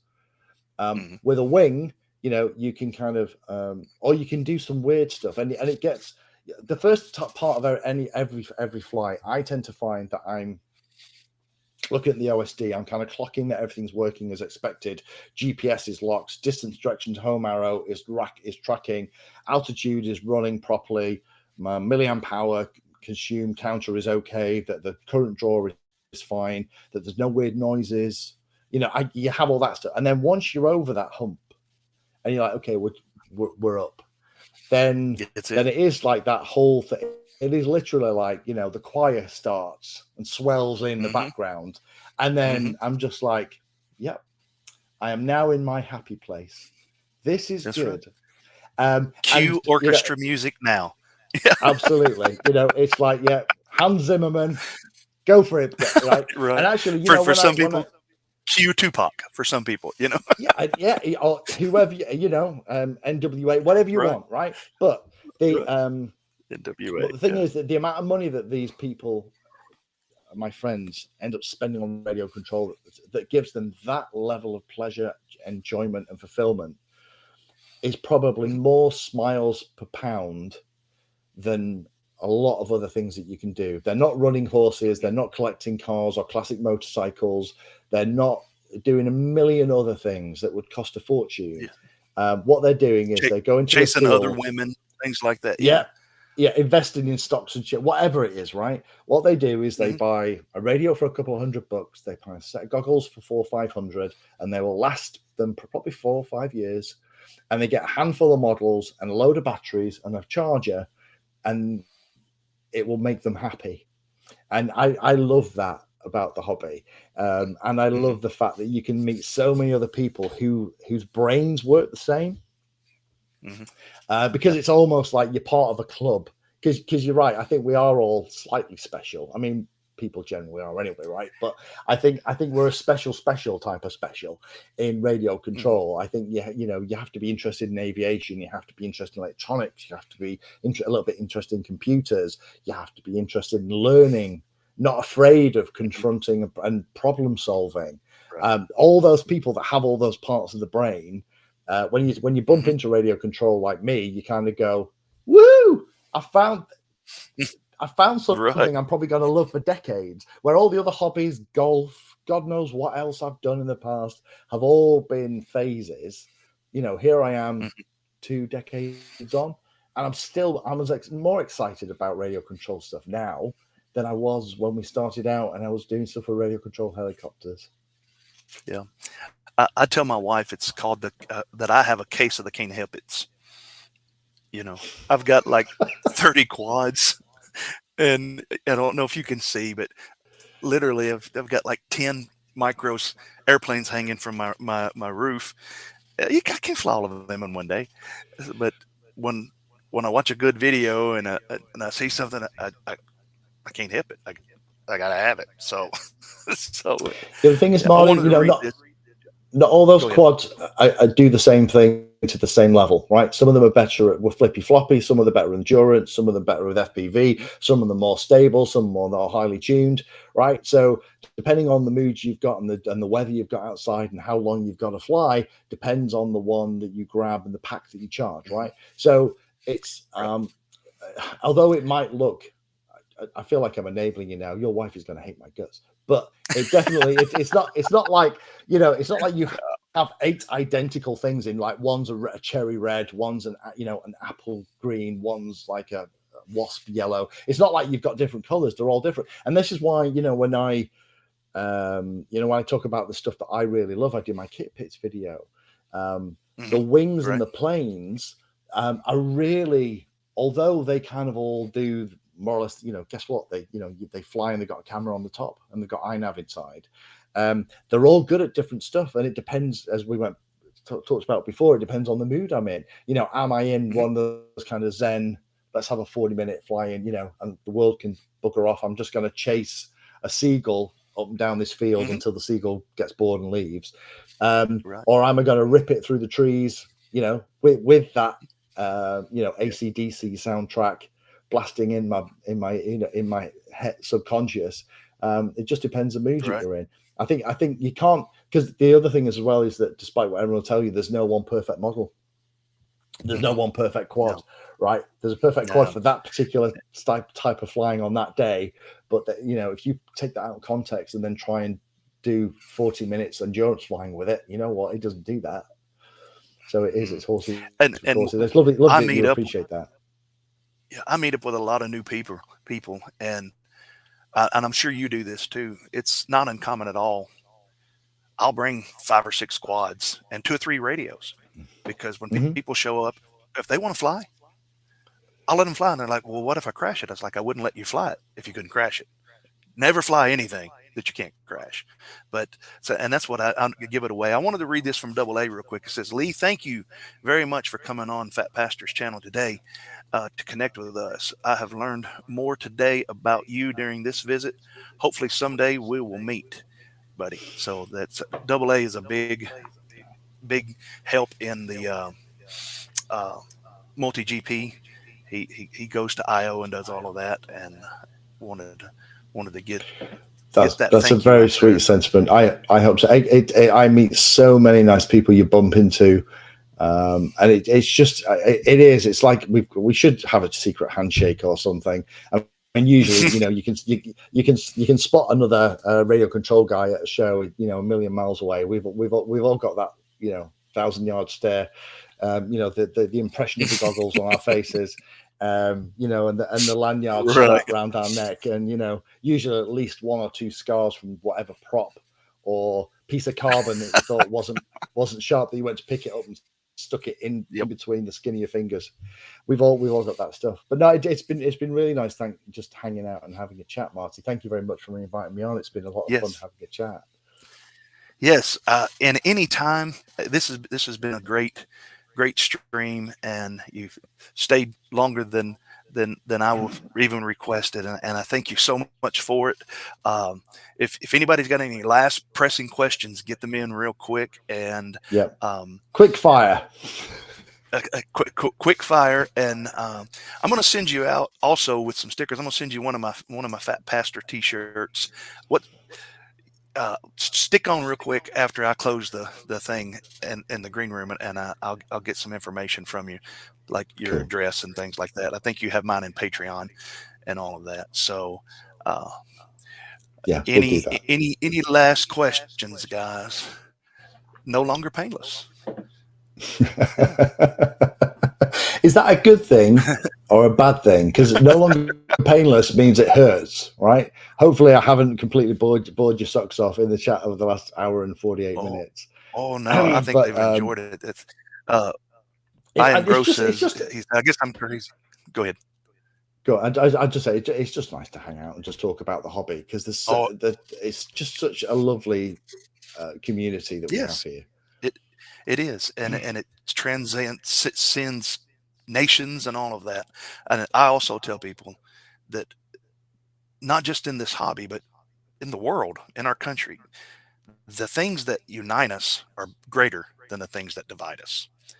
And flight unites us. I don't care what you fly. I don't care if you what you love, if it's just analog or if you're not even got a camera on it. I don't care. Let's just rise up and meet me in the air. So, and I am Gross.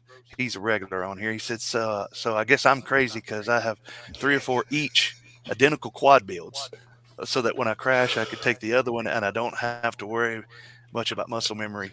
Yeah, I have 4 tiny trainers that are pretty much, well, 2 of them are analog and 2 of them are HDzero, but those are racers. So Yeah, the thing that the way that it works for me is that I will get spares for a model that I really love, and then realize I have enough spares to build another quad, and then build another quad, and then I don't have any spares. But they're 2 quads that are very, very similar. So that's the way I tend to do it. So I end up you know, Marcy, I give a lot of stuff away. yes, So yes, he does. you know, there's only so much room, right? And most, you know, people who are fortunate to be sent stuff for free for review tend to be in this boat. And the quads aren't bad unless they come in a great big bloody box, which a lot of them do these days. But it's the radios and the planes. They're the really tricky things, because once you've stuck a plane together, you know, last funny story, just to finish, just to round out the show, and then to see Fun Pavolt FPV says, "Yep, spares become builds." Lol. Okay, well, that makes me feel better. It's not just me. It's when you look in the and then you have to box buy and more go, spares. yeah, and you do, or you're like, actually, I'll get that frame now. So last funny story. So the reason you will always know, if I'm very lucky in that some of the vendors will contact me when they're designing products, and they'll ask me under NDA what they think, particularly fixed wing and FPV guys. So some of you may know I was involved in the design of the Sonic Model AR Wing Pro. So that was a project that I was heavily involved in. And there was a reason when they first contacted me. They were like, "We're thinking of updating the AR Wing." For those that know, it's like this black thing. It's been around forever. And they kind of said, "What, you know, if you were given a blank piece of paper, Lee, what would be on that wish list?" So I went, "This is easy. This is real easy, right? Because what I want is a TBS Kaipina 2, but I don't want it for TBS money. I want it for AR Wing Pro money." And then I gave them a list of about 8 things that I wanted. And the AR Wing Pro project, they came back and went, "That's really interesting, because you've got almost all of the same things on your list as we've got on our list. Let's design a plane." So hence the AR Wing Pro came out. Hey. If I was doing it now, there are about 3 different things I would actually change. But anyway, that's for a whole nother show. But Right. But the reason that the AR Wing Pro wings are designed to be removable is because I drive my car. I don't do a lot of drive. I used to drive for a living and have Audis typically, and do 40, 50,000 miles a year going places. But now these days, since I retired, and the last car I've got, I'm currently driving a little, it's called MX-5 over here, Mazda MX-5. You guys know them as Miatas. Okay. So it has a boot that's about the size of 2 shoe boxes, right? It's not that bad actually, but it is pretty small. So the reason that AR Wing Pro's wings come off is because one of the things that it had to do was to be able to fit in the boot of my car. So if you ever see Now, an a boot AR is Wing, the trunk, right? Yeah, sorry. So in the mother tongue, controversial. Then so the trunk is only really small. You see, because for us the bonnet is the hood. Right. You know, Right. so the front of the boot car and the where bonnet, the yes. engine is. Yeah. So the back bit where the luggage goes is really small in the Miata. So if you ever bump into an AR Wing Pro at field and you see the guy slotting the wings on, you'll know the reason why that is that way. And that's because I was like, if we build this so you have to glue the wings on, I'm not going to be able to get it to the field to review it unless it's a sunny day, and I'm going to have the roof down with this thing strapped in the passenger seat. And they were like, Right. "Okay, we'll make the wings removable." So there you go. There you go. All right. I got one quick. You were in the States this summer. correct? You took a Yes, trip to yeah. Florida? As usual. Mhm. Yeah, I tend to. So we went on honeymoon. So we had our 20th wedding anniversary this year. We went to our honeymoon to Florida when we got married, and so it's so kind of Florida. Not necessarily all the theme park things, but we do Orlando and other places. Sorry about that. That's all right. That was my phone. But, is there a fine on the show for that? It's like $5 in a jar or something. I think it is. Google just hit me. the Painless fine. But no, we kind of go over there. We used to go over 2 or 3 times a year, typically to places in the USA. I'm a big fan of the USA. I love it out there. But fortunately, at the moment, the cost of car rental and the flights and everything is absolutely astronomical. So at the moment, we're only making it out to you guys about once a year, and then we're doing other places in the world. Because for what it costs to come out to somewhere for a week, maybe go to Boston or New York or whatever, it's what was costing us to go for a 2-week holiday in Florida. The prices have just got incredibly expensive. So sadly, we're it's like everyone, right? It's times are tough. You need to make those dollars go further, which is why if you can find all the parts of your quad or plane that you've just crashed, it's a money saving tip because you've got better chance of putting it back together when you get home. Yep. All right. Well, that was all the questions that I had, and no more, as y'all say it, booty calls. So I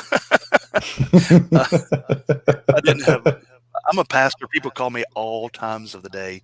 But Lee, thank you so much for coming. We'll have to have you on again sometime, because I think we still got more we could talk about. And I know that the people on the stream is that they've enjoyed all the questions and just the banter back and forth with us. And thank you so much for coming and being a part of what I'm trying to do here. And I know you've been a big part of me in the hobby, and I just wanted to personally thank you.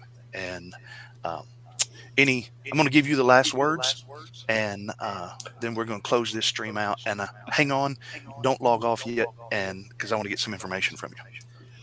Okay, so final thoughts to leave you with at the end of this. There is no such thing as a stupid question, but there definitely are lazy and rude ones. Try not to leave those, and you'll always get an answer.